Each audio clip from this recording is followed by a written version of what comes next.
Halo teman-teman, jumpa lagi dengan saya Joko. Dan kali ini saya akan membahas tentang kopling pada kendaraan. Sistem kopling pada kendaraan itu mesti ada pada setiap kendaraan. Karena fungsinya yang vital pada kendaraan, maka perlu kita membahas tentang sistem kopling.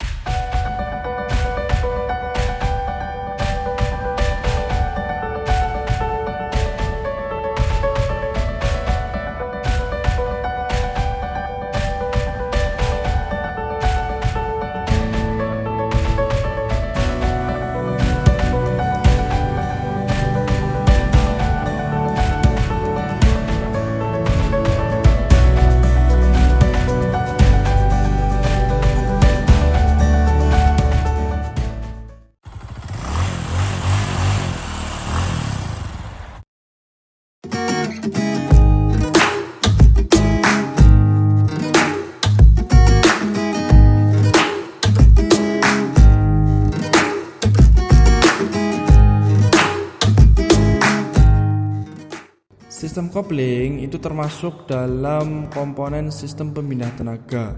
Dalam kendaraan itu terdapat sistem pemindah tenaga sehingga output putaran dari mesin itu bisa sampai ke roda. Jadi dia akan melalui nanti dari kopling, transmisi, ke poros propeller atau poros axle, ke gardan, lalu sampai ke roda. Jadi kopling di sini itu adalah perantara awal untuk memutus dan menghubungkan putaran mesin dari mesin sampai ke transmisi. Ada berbagai jenis sistem kopling dalam kendaraan, antara lain adalah ada jenis dengan kopling gesek, ada jenis kopling magnet, dan ada jenis kopling fluida atau yang biasa digunakan pada kendaraan matic.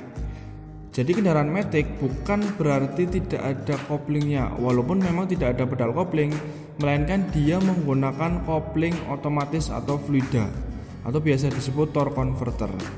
Untuk kali ini kita akan fokus membahas tentang jenis kopling gesek. Jenis kopling gesek pada kendaraan itu ada beberapa jenis yang biasanya digunakan pada kendaraan-kendaraan pada umumnya. Ada dua jenis yang umum digunakan, yaitu kopling gesek dengan pegas diafragma dan kopling gesek dengan pegas coil. Nah, biasanya kopling dengan pegas diafragma ini digunakan pada kendaraan-kendaraan penumpang atau yang biasa digunakan untuk membawa orang maksimal ya 6 orang, 4 orang. Jadi dia digunakan untuk kendaraan-kendaraan yang relatif ringan. Karena jenis pegas diafragma di sini dia lebih cepat, namun kekuatannya tidak sekuat pegas coil. Nah, sedangkan jenis kopling dengan pegas coil itu digunakan pada kendaraan-kendaraan niaga atau pembawa barang atau truk, bus dan sebagainya yang relatif dia berat bawaannya, makanya digunakan pegas coil karena penekanannya relatif lebih kuat dibandingkan dengan pegas diafragma. Namun penekanan dari pegas coil itu tidak sesempurna pegas diafragma, dalam artian kerataan penekanannya dari pressure plate ke plat kopling. Baik, untuk selanjutnya saya akan menjelaskan beberapa komponen-komponen pada kopling gesek. Komponen yang akan jelaskan kali ini adalah komponen kopling gesek jenis pegas diafragma. Di sini saya punya plat koplingnya atau clat disknya dan ada clat covernya. Ya, jadi nanti saya akan menjelaskan tentang komponen-komponen pada kopling, terutama dua komponen ini.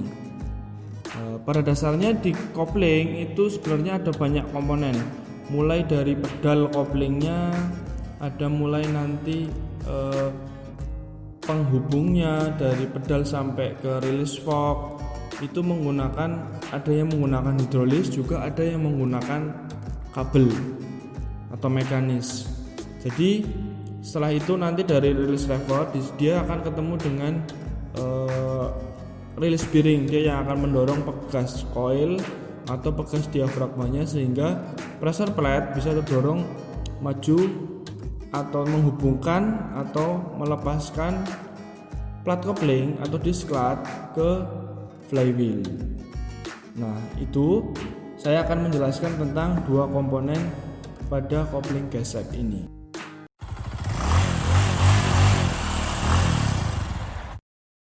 Baik, ini merupakan komponen kopling yaitu kampas kopling atau disklat. Ini adalah komponen dari kopling jenis kopling gesek.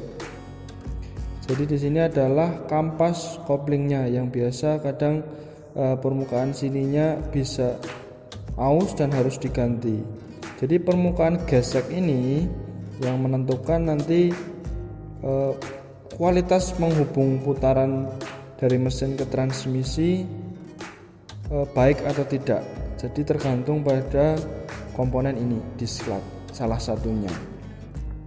Jadi ini adalah komponen disklat yang biasa digunakan pada kendaraan-kendaraan kecil. Contohnya kayak Daihatsu Sigra,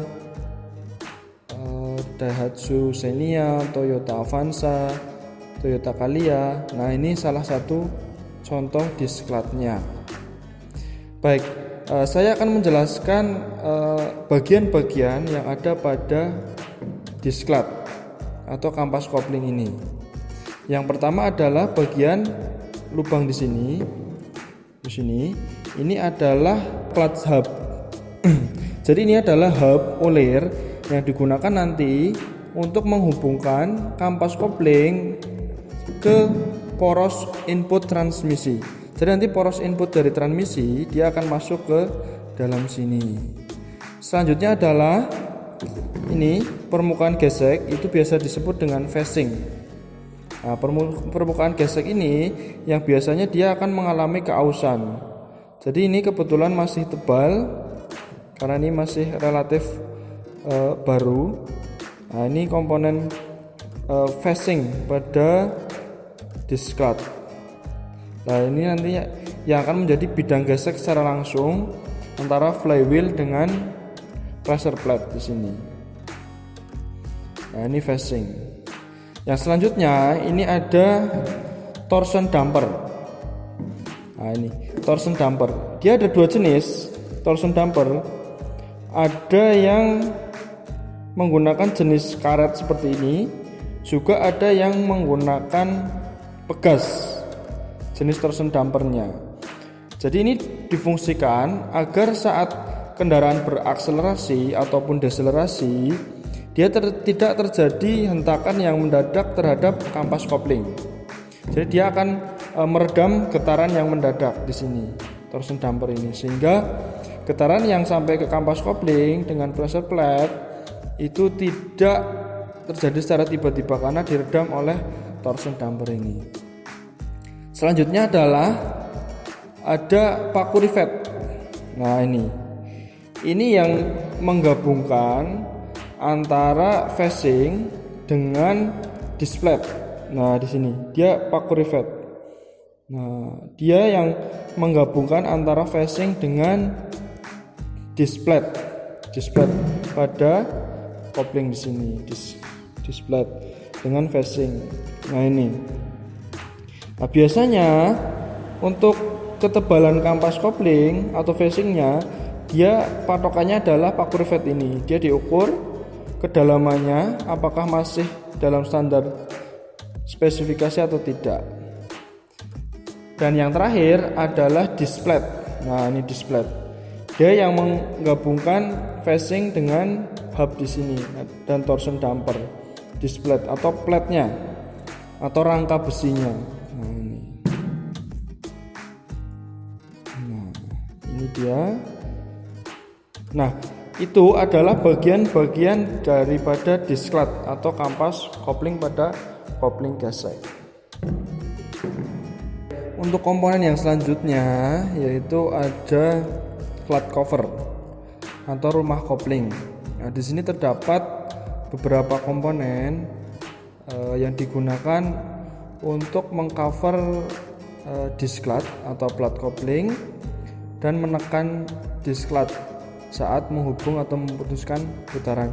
Jadi di sini ini adalah satu set cloud cover di mana dia menggunakan merek yang sama. Jadi ini satu kesatuan. Jadi ini kampas koplingnya atau disklatnya. Nah ini cloud covernya. Nah pada cloud cover ini terdapat beberapa bagian.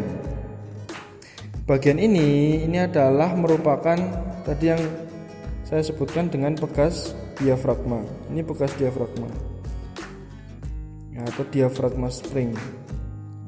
Dia berfungsi untuk selalu menekan kampas kopling melalui pressure plate ke flywheel. Jadi dia saat pedal kopling tidak ditekan, dia akan menekan kampas kopling atau disklat ke flywheel sehingga putaran dari mesin terhubung.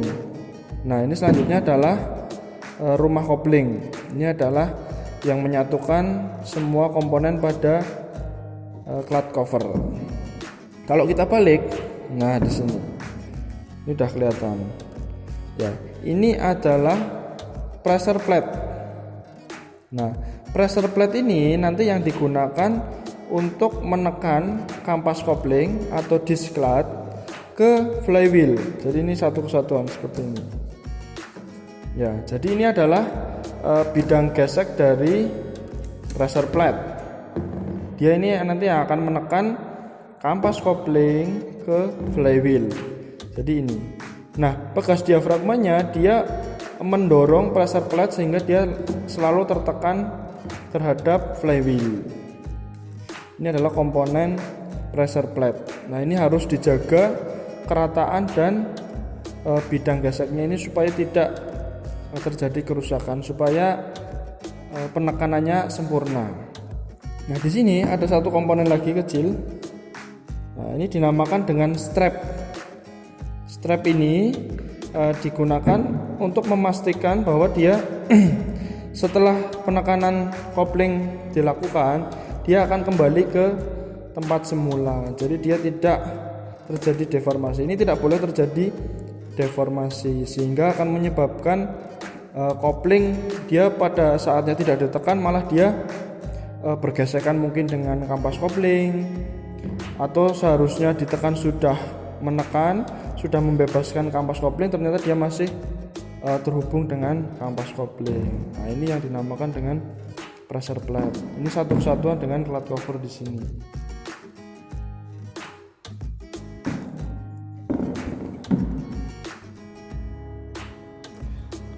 Nah, selanjutnya ini adalah komponen yang dinamakan dengan release bearing. Release bearing ini yang akan digunakan untuk menekan bekas diafragma dari cloud cover ini di sini. Dia akan menekan sehingga pressure plate terbebas dari plate coupling, sehingga putaran dari mesin dia dibebaskan. Nah, ini release bearing atau bantalan pembebas. Nah, ini akan ditekan oleh tekanan dari pedal kopling yang diteruskan ke kabel ke release fork sehingga akan mendorong release bearing ini. Nah, ini release bearing, dia akan menekan bekas diafragma di sini. Nah, ini dia. Dalam sistem kopling sebenarnya ada banyak komponen, mulai dari pedal, ada release lever di sini merupakan komponen dari kopling juga, ada release cable atau kabel penghubung dari pedal kopling ke release fork. Nah, di sini juga ada release fork. Release fork ini yang berfungsi untuk menekan tadi bantalan pembebas atau release bearing sehingga mendorong bekas diafragma. Jadi ini adalah komponen-komponen yang terdapat pada kopling jenis gesek dengan penggerak mekanis kabel dengan bekas diafragma. Untuk kopling jenis bekas coil itu komponennya relatif sama.